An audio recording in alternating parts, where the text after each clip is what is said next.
పిల్లలకి, పెద్దలకి అందరికీ విజ్ఞాన వినోదాన్ని అందించే చందమామ కథలకి స్వాగతం. ఈరోజు 8, 9, 10వ కథల్ని విందాం. 8వ కథ పేరు 'దేవుడి కంటే గొప్పవాడు'. ఇక కథలోకి వెళ్తే, మన దేశంలో అరణ్య ప్రాంతాల్లో కర్షక గ్రామాలు విస్తరించే కాలంలో రత్నాకర దేశాన్ని మణికంఠుడు అనే రాజు సమర్థతతో పరిపాలించేవాడు. ఆయన పరిపాలనా దక్షత ఫలితంగా ఆ రాజ్యం 4 దిక్కులా బాగా విస్తరించింది. మారుమూలలా నివసించే ప్రజల కష్టసుఖాలను కేంద్రంలో ఉన్న రాజు విచారించడం కష్టసాధ్యమైంది. ఈ సమస్యను గురించి మణికంఠుడు మంత్రులతో విచారించగా, దేశాన్ని 4 ప్రాంతాలుగా విభజించి, 4 ప్రాంతాలను పాలించటానికి దక్షత గల రాజప్రతినిధులను నియమించమన్నారు. వెంటనే రాజు తన రాజ్యాన్ని విభజించి 4 భాగాలకు నలుగురు విశ్వాసపాత్రులైన రాజప్రతినిధులను నియమించారు. ఇందువల్ల చాలా మేలు కలిగినట్టు కనిపించింది.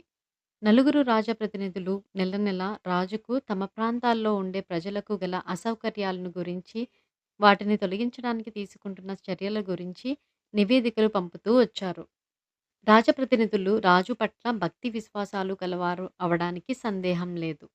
కానీ అందువల్లనే కొన్ని చిక్కులు బయలుదేరాయి. వారిలో ప్రతి ఒక్కడూ తన రాజ్యభాగం మిగిలిన మూడింటి కన్నా ఉన్నతంగా తయారు కావాలని తమలో తాము పోటీ పడ్డారు. ప్రజలను ఉత్సాహపరచడానికి వారు ప్రాంతీయ అభిమానాలను రెచ్చగొట్టారు. రాజ్యం అంతటా ఉన్నవాళ్ళంతా ఒకే జాతి వాళ్ళు కారు. ఘన పరిపాలన ఉన్నప్పుడు ఒక జాతి వాళ్ళు మరొక జాతితో చీటికి మాటికి తగువులాడుకునేవారు. కానీ ఒక పరిపాలన కింద వచ్చేసరికి జాతి వైరాలు వెనుకబడిపోయాయి. కొత్త రాజు ప్రతినిధులు తమలో తాము పోటీలు పడి ఈ జాతి వైరాలు తిరిగి తల ఎత్తడానికి అవకాశం కలిగించారు. ఇంతేగాక ఏ ప్రాంతంలో అభివృద్ధి అయ్యే సంపద ఆ ప్రాంతం నుంచి మరొక ప్రాంతానికి పోకుండా రాజప్రతినిధులు కట్టదిట్టాలు చేశారు. ఉత్తర భాగంలో పత్తి బాగా పండుతుంది. కానీ నేతలో ప్రావీణ్యం గల జాతులు దక్షిణాన ఉన్నాయి. ఒకే రాజ్యంగా ఉన్నప్పుడు ఉత్తర ప్రాంతపు పత్తి దక్షిణ ప్రాంతపు నేతగాళ్లకు అందేది. దేశంలో మేలు రకం వస్త్రాల ఉత్పత్తి విస్తృతంగా సాగింది. కానీ ఇప్పుడు ఉత్తర ప్రాంతపు రాజప్రతినిధి తన ప్రాంతంలో తయారయ్యే పత్తిని దక్షిణానికి పోనివ్వక తన ప్రాంతంలో వాటినే నేత నేర్చుకోమన్నాడు. ఈ పరిస్థితిలో దక్షిణ ప్రాంత రాజప్రతినిధి ఇతర పంటలు చక్కగా పండే పొలాలలో పత్తి పండించసాగాడు. ఈ విధంగా మంచి నేతగాళ్లున్న చోట మంచి పత్తి లేకుండాను, మంచి పత్తి ఉన్న చోట మంచి నేతగాళ్లు లేకుండాను పోయి వస్త్రాల నాణ్యత బాగా దెబ్బతింది. ఇదే దుర్గతి లోహ పరిశ్రమలకు పట్టింది. దేశానికి తూర్పున మంచి గనులున్నాయి. పడమట నిపుణులైన లోహకారులున్నారు. కానీ తూర్పు ప్రాంతపు రాజప్రతినిధి లోహాలను పడమరకు పోకుండా చేసి, లోహకారులను తన ప్రాంతంలోనే అభివృద్ధి చేసే ప్రయత్నం చేశాడు. పడమట ఉన్న రాజప్రతినిధి గత్యంతరం లేక పొరుగు దేశాల నుంచి డబ్బు పోసి లోహాలను కొనుక్కున్నాడు. కేంద్రంలో ఉన్న రాజుకు రాజప్రతినిధులు పంపే నివేదికలు చూస్తే వారంతా దేశాన్ని అభివృద్ధిలోకి తేవడానికి శక్తి వంచన లేకుండా పాటుపడుతున్నట్లు కనిపించేది. వారి చర్యలన్నీ సమంజసంగానే ఉన్నాయి. కానీ దేశం అభివృద్ధి చెందడం లేదని ఆయనకు తెలుసు. రాజప్రతినిధులను ఏర్పాటు చేసి 5 ఏళ్లయింది. దేశం వెనకటిలాగా అభివృద్ధి కాకపోగా పూర్వం ఉండిన అభివృద్ధి క్రమంగా క్షీణించి చివరకు స్తంభించిపోయింది. దీనికి కారణం తెలుసుకోవడానికి మణికంఠుడు రాజధానిలో 3 రోజుల పాటు ఉత్సవాలు ఏర్పాటు చేసి అందులో రకరకాల గోష్ఠులు ఏర్పాటు చేశాడు. ఒక గోష్ఠిలో వర్తకులు ప్రసంగిస్తూ గడిచిన 5 ఏళ్లలో దేశంలోని వర్తకం చాలా అభివృద్ధి అయిందన్నారు. అలాగే పరిశ్రమల వాళ్ళు దేశమంతటా పరిశ్రమ బాగా పెరిగాయన్నారు. ఇదంతా వింటున్న రాజుకు ఈ పెరుగుదలను చూసి సంతోషించాలో, దేశం అభివృద్ధి కాకపోవడానికి చింతించాలో తెలియలేదు. ఒకరోజు పండిత గోష్ఠి కూడా జరిగింది. ఆ గోష్ఠిలో శశిభూషణుడనే పండితుడు అసాధారణ ప్రజ్ఞ చూపి రాజుగారి నుంచి బహుమానం పొందాడు. బహుమానం ఇస్తూ రాజు శశిభూషణుడితో పాండిత్యానికి సంబంధించిన విషయం కాదు గాని, నన్ను చాలా కాలంగా ఒక ప్రశ్న బాధిస్తుంది. దానికి సమాధానం ఇవ్వగలరా? అన్నాడు. అడగండి, శక్తి కొద్దీ ప్రయత్నిస్తాను అన్నాడు. ఈ ప్రపంచాన్ని దేవుడు సృష్టించాడు. అందుచేత దేవుడే అందరికన్నా గొప్పవాడంటాం. కానీ దేవుడి కన్నా గొప్పవారు ఎవరైనా ఉన్నారా? అని రాజు అడిగాడు. లేకేం, దేవుడి కన్నా గొప్పవాడు మనిషి అన్నాడు. రాజు తెల్లబోయి, సమాధానం చెప్పగానే మీ బాధ్యత తీరదు. అది సరి అయిందని నిరూపించుకోవాలి అన్నాడు. శశిభూషణుడు వినయంగా, నేను అనుభవంతో ఈ సమాధానం చెప్పాను మహారాజా. దేవుడు నా నుదుట పాండిత్యం సంపాదించమని రాశాడు. దాని ఆధారంగా నేను ఉత్తర ప్రాంతంలో బోధకుడుగా యువకులకు విద్య చెబుతూ ఉండేవాణ్ణి. కానీ నేను తూర్పు ప్రాంతానికి చెందిన వాణ్ణి కావటం చేత నా ఉద్యోగం ఊడింది. అందుచేత నేను నేర్చుకున్న విద్యను నలుగురికి పంచి ఇచ్చే పని మానుకొని ప్రస్తుతం వ్యవసాయం చేసుకుని జీవిస్తున్నాను. దేవుడు గీసిన గీతను మనిషి చెరిపేశాడు. ఇద్దరిలో ఎవరు గొప్పో తమరే చెప్పండి అన్నాడు. శశిభూషణుడి మాటలతో రాజుకు కనువిప్పు అయింది. ఏకరాజ్యంగా ఉండవలసినది 4 చిన్న దేశాలుగా మారిపోయింది. దీని గురించి రాజు తిరిగి మంత్రులతో చర్చించాడు. మంత్రులు ఈ సమస్యను క్షుణ్ణంగా చర్చించి, మహారాజా, పెద్ద రాజ్యాల్ని చిన్న ఖండాలుగా విభజించడంలో తప్పు లేదు. ప్రాంతీయ దురాభిమానాలు పెరగడానికి కారణం ఏ ప్రాంతపు రాజప్రతినిధి ఆ ప్రాంతం వాడు కావటమే. రాజప్రతినిధులు దుర్మార్గులు, అసమర్థులు అనడానికి కూడా లేదు. కానీ ఒక ప్రాంతం వాడిని మరొక ప్రాంతానికి రాజప్రతినిధిగా వేస్తే ఈ దుస్థితి కలిగేది కాదు. వారికి స్థానచలనం కలిగించండి. సమస్య పరిష్కారమవుతుంది. ప్రజలు తామంతా ఒక దేశం పౌరులమేనని తెలిసి మసులుకుంటారు. వివిధ ప్రాంతాల మధ్య పోటీ పోయి సఖ్యత ఏర్పడుతుంది అన్నారు. రాజు అలాగే చేసి దేశం అభ్యున్నతిని సాధించేటట్టు చేశాడు. ఈ కథ ఇక్కడితో సమాప్తం. ఇప్పుడు 9వ కథని విందాం. కథ పేరు తగిన సలహాలు. ఇక కథలోకి వెళ్తే, ఒకానొప్పుడు కోసల దేశాన్ని ఏలిన ప్రచండుడు ప్రజలకు ఏ లోటు లేకుండా పాలించాడు. ఆయన గుండెపోటు వల్ల అర్ధాంతరంగా మరణించడం చేత ఇంకా విద్యాభ్యాసం కొనసాగిస్తున్న ప్రచండుడి కుమారుడు సుకుమారుడు దేశానికి రాజు కావడం జరిగింది. అన్ని రకాల విద్యలు ముగించినాకనే రాజనీతి యువరాజుకు నేర్పడం కోసల దేశపు ఆచారం. కానీ సుకుమారుడు రాజు గురువు వద్ద శిక్షణ పొందక పూర్వమే రాజు అయ్యాడు. అతనికి అన్ని విద్యలు నేర్పినవాడు సుమతి. సుమతి గొప్ప విద్యావేత్త మాత్రమే గాక గొప్ప తత్వవేత్త కూడాను. రాజైనప్పుడు సుకుమారుడికి సుమతి కొన్ని సలహాలిచ్చాడు. మనిషికి ముఖ్యమైనది మనస్సు. దాన్ని ఎల్లప్పుడూ స్వచ్ఛంగా ఉంచుకోవాలి. తప్పు పనుల గురించి నిత్యము ఆలోచిస్తూ వాటిని చెయ్యకుండా ఉండడం కంటే ఒక్కసారి తప్పు చేసి శాశ్వతంగా మనసును శుభ్రం చేసుకోవడం మంచిది. ప్రతి మనిషికి అహం ఉంటుంది. అందువల్ల తానే గొప్పవాడు అనుకుంటాడు. ఎదుటివాడి గొప్పతనాన్ని గుర్తించిన వాడే నిజంగా గొప్పవాడు. అటువంటి వాళ్ళనే రాజు చేరదీయాలి.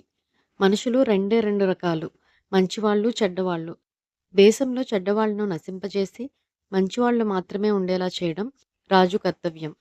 మనం ఏది సంకల్పించినా భగవంతుడి సహకారం లేకపోతే ఏ పని జరగదు. భగవంతుడి సహకారం ఉంటే మనం సంకల్పించని పని కూడా దానంతట అదే జరిగిపోతుంది. ఈ సలహాలు విని సుకుమారుడు తనకు రాజనీతి అంతా తెలిసిపోయిందనుకున్నాడు. ఒక్క సంవత్సరం లోపల అతను విలాస పురుషుడిగా తయారయ్యాడు. ప్రచండుడి పరిపాలన చూసిన ప్రజలకు ఇతని పరిపాలన చాలా అసంతృప్తి కలిగించింది. వాళ్ళు అనేక రకాల ఇబ్బందులకు గురిసాగారు. 2 సంవత్సరాలు గడిచేసరికి రాజ్య పరిస్థితి అస్తవ్యస్తంగా తయారైంది. కోసల దేశం ఆర్థికంగానూ, సైనికంగానూ కూడా బలహీనమైందని పుకార్లు బయలుదేరి పొరుగు దేశపు రాజు కోసలను జయించడానికి సైనిక సన్నాహాలు చేసినట్లు తెలుస్తుంది. ఇది విని సుకుమారుడు సుమతి వద్దకు వెళ్ళి, గురువర్యా, అన్నీ మీ సలహా ప్రకారమే చేస్తున్నాను. కానీ పరిపాలన సక్రమంగా ఉన్నట్లు కనబడదు. నాకు కలవరంగా ఉంది అన్నాడు. నేను చెప్పినట్లు నువ్వు చెయ్యలేదు. విలాస పురుషుడివై పోయావు అన్నాడు సుమతి విసుగుగా. పాపపు ఆలోచనలను మనసులో పెట్టుకోకుండా ఆచరణలో పెట్టి వాటి నుండి మనసుకు విముక్తి కలిగించాలని మీరే కదా చెప్పారు.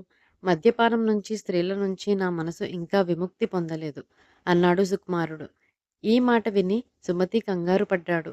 తన సలహా ఇలాంటి విపరీతాలకి దారితీస్తుందని ఆయన ఊహించలేదు. ఏం చేయాలో తోచక ఆయన రాజగురువు కోసం కబురు పెట్టాడు. ఇంతకాలానికి రాజగురువు, సుకుమారుడు కలుసుకున్నారు. రాజగురువు సుమతికి ఏర్పడిన సమస్య గురించి విని చిన్నగా నవ్వి, చూడండి, మీరు సుకుమారుడికి ఇచ్చిన సలహాలు చాలా గొప్పవే. కానీ అవి వేదాంతాలకు తప్ప సామాన్యులకు పనికిరావు. ప్రజాపాలన చేయాల్సిన యువకుడికి అసలే పనికిరావు అని సుకుమారుడి కేసి చూసి, రాజుకు ప్రధానమైనది మనసును శుభ్రంగా ఉంచుకోవడం కాదు, నిదానంగా ఆలోచించడం. విపరీతమైన కోపం వచ్చి నువ్వు ఒక మనిషిని చంపేశావనుకో, రాజువు కాబట్టి నీకు అడ్డు ఉండదు. ఆ మనిషిని చంపేసి నీ మనసును శుభ్రం చేసుకుంటావు. కానీ తర్వాత ఎంత కోరినా ఆ మనిషిని తిరిగి బ్రతికించలేవు. అందుచేత నువ్వు నీ ప్రవర్తనను బాగా అదుపులో పెట్టాలి అన్నాడు. రాజగురువు చెప్పిన దానిలోని సత్యం సుకుమారుడికి అర్థమయ్యింది. రాజు కావలసిన వాడికి సలహాలిచ్చే శక్తి తనకు లేదని సుమతి గ్రహించి క్షమాపణ చెప్పుకుని వెళ్ళిపోయాడు. తరువాత రాజగురువు సుకుమారుడితో, "నువ్వు రాజువు. అధికారంలో ఉన్నావు. తెలివైన వాడెవడు నిన్ను ఎదురుగా తిట్టడు. నీ నుంచి బహుమానం పొందడం కోసం ఎందరో నిన్ను ఇంద్రుడువని, చంద్రుడువని పొగుడుతారు. వాళ్ళంతా నీ గొప్పతనం గ్రహించిన వాళ్ళు అనుకుని చేరదీయడం తెలివి తక్కువ. వాళ్ళందరూ రాజభక్తి గలవాళ్ళు కారు. అసలైన రాజభక్తుణ్ణి నీకు చూపిస్తాను. ఈ రాత్రి అతని ఇంటికి మనం మారువేషంలో వెళ్దాం" అని అన్నాడు. ఆ రాత్రి వాళ్ళిద్దరూ మారువేషాల్లో ఒక పేద బ్రాహ్మణుడి ఇంటికి వెళ్లారు. పొరుగురి వారమని చెప్పగానే ఆ బ్రాహ్మణుడు వారికి ఆ రాత్రి తన ఇంట ఆశ్రయంతో బాటు ఆతిథ్యం కూడా ఇచ్చాడు. మాటల సందర్భంలో రాజగురువు దేశ పరిస్థితిని గురించి ప్రస్తావించాడు. వెంటనే బ్రాహ్మణుడు ఆవేశపడిపోయి దేశపు రాజును నానా మాటలు అన్నాడు. ఆ బ్రాహ్మణుడు తనను ప్రచండుడి కడుపున చెడపుట్టాడని, చేతకాని వాడని, ప్రజలను నానా కష్టాలు పెడుతున్నాడని నిందిస్తుంటే సుకుమారుడు ఎంతో కష్టం మీద తన కోపాన్ని అణుచుకున్నాడు. ఒక రాత్రి వేళ రాజగురువు, సుకుమారుడు ఆ బ్రాహ్మణుడి ఇంటి నుంచి బయటపడ్డారు. సుకుమారుడు రాజగురువుతో, "ఈ బ్రాహ్మణుణ్ణి నేను ఎరుగుదును. రోజూ ఆస్థానానికి వస్తాడు. అందరూ నన్ను పొగిడి సంభావన తీసుకుపోతారు. ఇతగాడు ఏమీ మాట్లాడడు. అందుచేత ఇతనికేమీ సంభావన ఇవ్వరాదని నేను ఆదేశించాను. ఎందుకో ఇతను నా మీద బాగా కోపం పెంచుకున్నట్లున్నాడు. నోటికి నచ్చినట్లు మాట్లాడుతున్నాడు. మీరు పక్కన లేకపోతే ఇతన్ని ఏం చేసి ఉండునో" అన్నాడు. "రేపు మళ్ళీ మారువేషాల్లో వెళ్ళి ఏం జరుగుతుందో చూద్దాం" అన్నాడు రాజగురువు. మర్నాడు వాళ్ళిద్దరూ మళ్ళీ రాగానే ఆ బ్రాహ్మణుడు వారికి మర్యాద చేసి అర్ధరాత్రి వేళ వెళ్ళిపోయారు. "కారణం ఏమిటి? నా ఆతిథ్యంలో లోపమేమీ జరగలేదు కదా" అని అడిగాడు. వెంటనే రాజగురువు ఆ బ్రాహ్మణుడికి సుకుమారుణ్ణి పరిచయం చేస్తూ, "ఇతను ఈ దేశానికి ప్రభువు. తనను అన్ని మాటలన్న వాడి ఇంట నిద్ర పట్టక వెళ్ళిపోదామని" అన్నాడు. సుకుమారుడు మారువేషం తొలగించాడు. బ్రాహ్మణుడు కంగారుగా లేచి నిలబడి, "తమరు ప్రభువులని తెలియక అన్ని మాటలన్నాను. నన్ను మన్నించాలి. పేద బ్రాహ్మణుణ్ణి. మర్యాదలన్నా సరిగ్గా చేయలేకపోయాను" రాజుకు ఒక ఆసనం వేస్తూ అన్నాడు. రాజగురువు నవ్వి, "ఎందుకయ్యా వెర్రి బ్రాహ్మణుడా! నువ్వు ఎన్ని మర్యాదలు చేసినా రాజు మనసు మారదు. నువ్వు ఎలాగూ శిక్ష అనుభవించవలసి ఉంటుంది" అన్నాడు. బ్రాహ్మణుడు తొణకక, "శిక్షకు భయపడి నేను మర్యాద చేయటం లేదు. నా దేశాన్ని ఏలే రాజులంటే వ్యక్తిగతంగా నేను ఇష్టపడకపోవచ్చు. కానీ ఈ స్థానాన్ని నేను ఎప్పుడూ గౌరవిస్తాను. ఆయన ఎన్ని తప్పులు చేసినా ఆ స్థానంలో ఉన్నంత కాలము నేను ఆయనను గౌరవిస్తాను. నా దేశపు రాజుకు అమర్యాద చేయడం నన్ను నేను కించపరుచుకోవడమే. ఆయనలో మార్పు రావాలని కోరుతూ ఆయనను ఆశీర్వదించడానికి నేను రోజూ ఆస్థానానికి వెళుతాను. అయితే ఆయనలో లేని గుణాలు ఉన్నట్టుగా పొగడను. అందుకే నాకు సంభావన కూడా ముట్టదు. అయినా తరతరాలుగా వస్తున్న ఈ వంశాచారం నేను వదలటం లేదు" అన్నాడు. ఈ మాటలతో సుకుమారుడికి కనువిప్పు కలిగింది. అక్కడ్నుంచి బయటపడ్డాక రాజగురువు, "అసలైన రాజభక్తుణ్ణి చూసావు కదా! అలాంటి వాడు పొగిడినప్పుడే నువ్వు సంతోషపడాలి. మిగిలిన వాళ్ళు పొగడ్తలు ఉత్తి మాటలే" అన్నాడు. తర్వాత రాజగురువు సుకుమారుడితో, "మనిషి మంచివాడైనా, చెడ్డవాడైనా ప్రతివాడి నుంచి నేర్చుకోవాల్సింది ఉంటుందని, రాజు అందరి నుంచి నేర్చుకోవడానికి ప్రయత్నించాలని" అన్నాడు.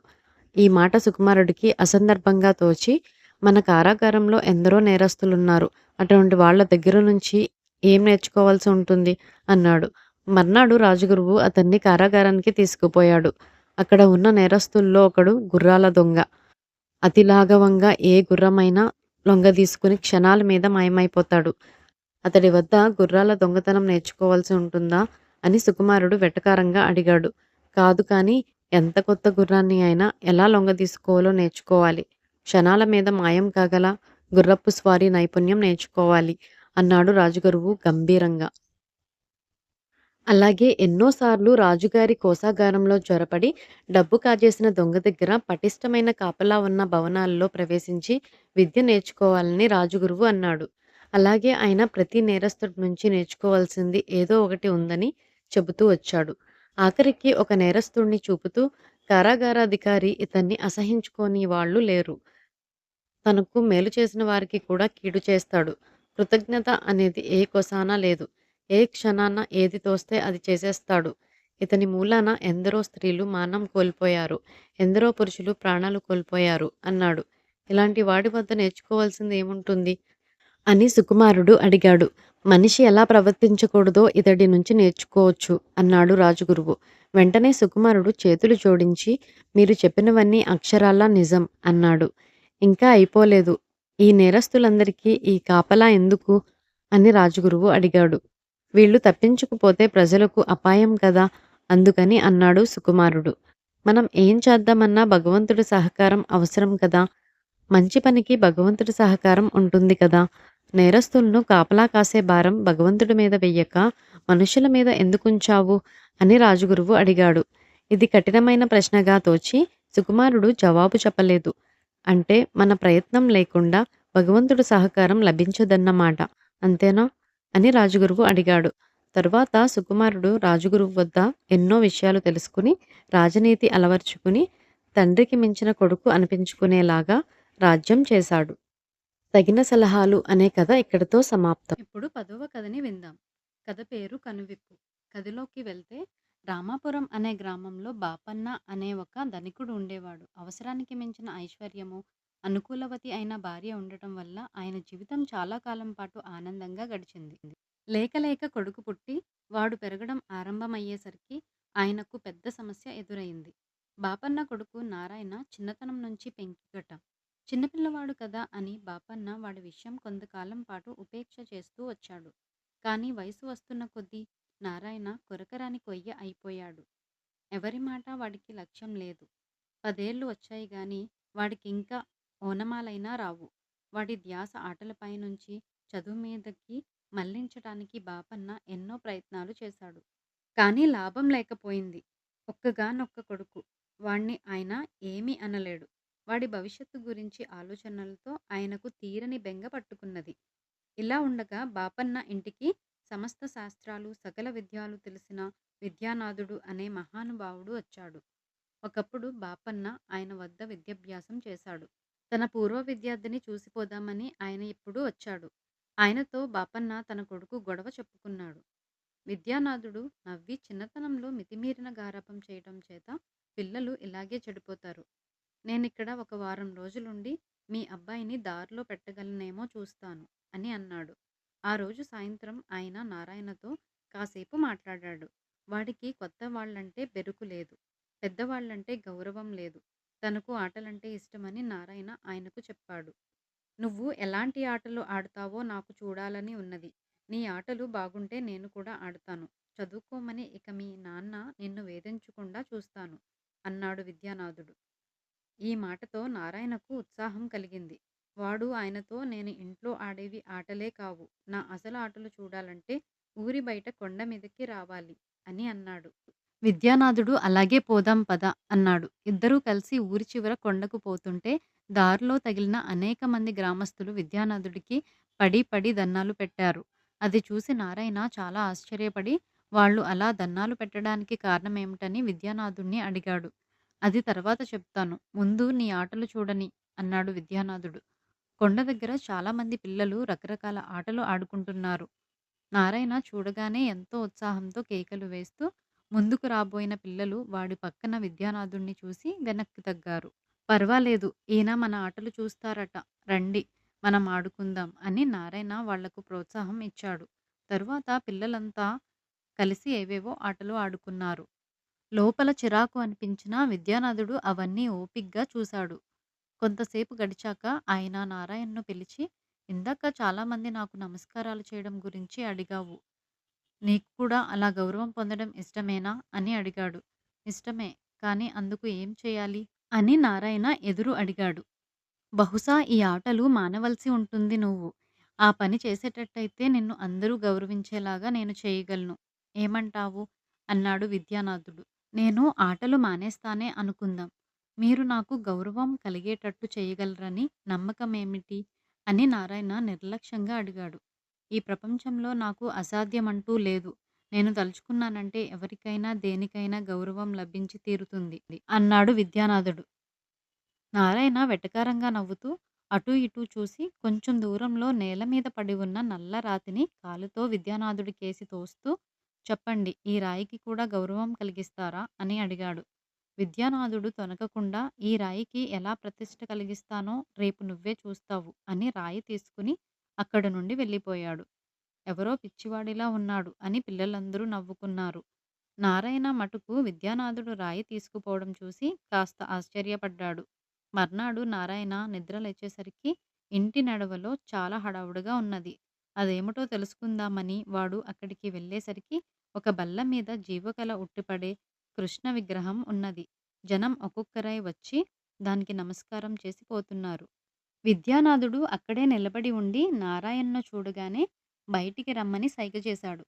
నిన్న నువ్వు కాలితో తన్నిన రాయినే ఆ విగ్రహంగా మలిచాను. అందరూ దానికి నమస్కారాలు చేస్తున్నారు. ఇప్పటికైనా నా శక్తిపై నీకు నమ్మకం కలిగిందా? అని ఆయన నారాయణ్‌ను అడిగారు. నారాయణ ముఖం చిట్లించి, రాయి కాబట్టి మీరు చెప్పినట్టు విని మీకు లొంగింది. నేనంత సులభంగా మీకు లొంగను. 10 మంది నన్ను గౌరవించేటట్టు చేయడం మీ వల్ల కాదు అని అన్నాడు. విద్యానాథుడు వెటకారంగా నవ్వి, వెర్రివాడా! నిన్ను అందరూ గౌరవించేలా చేయకపోతే అందువల్ల నాకు వచ్చే అవమానమేమీ లేదు. నీకన్నా ఆ రాయే నయమని 10 మంది నీ గురించే అనుకుంటారు. ఆ మాట గుర్తుంచుకో అన్నాడు. ఆ మాటలతో నారాయణకు కనువిప్పు కలిగింది. ఆ తరువాత వాడు తండ్రితో చెప్పి విద్యానాథుడి వెంట విద్యాభ్యాసానికి వెళ్ళిపోయాడు. కనువిప్పు అనే కథ ఇక్కడితో సమాప్తం. మరొక మంచి అద్భుతమైన కథతో మళ్ళీ కలుద్దాం. ఈ కథపై మీ అభిప్రాయాల్ని కామెంట్స్ ద్వారా తెలియచేయండి. మరిన్ని అద్భుతమైన చందమామ కథల కోసం మన ఛానల్‌ని సబ్స్క్రైబ్ చేసుకోండి. ధన్యవాదాలు.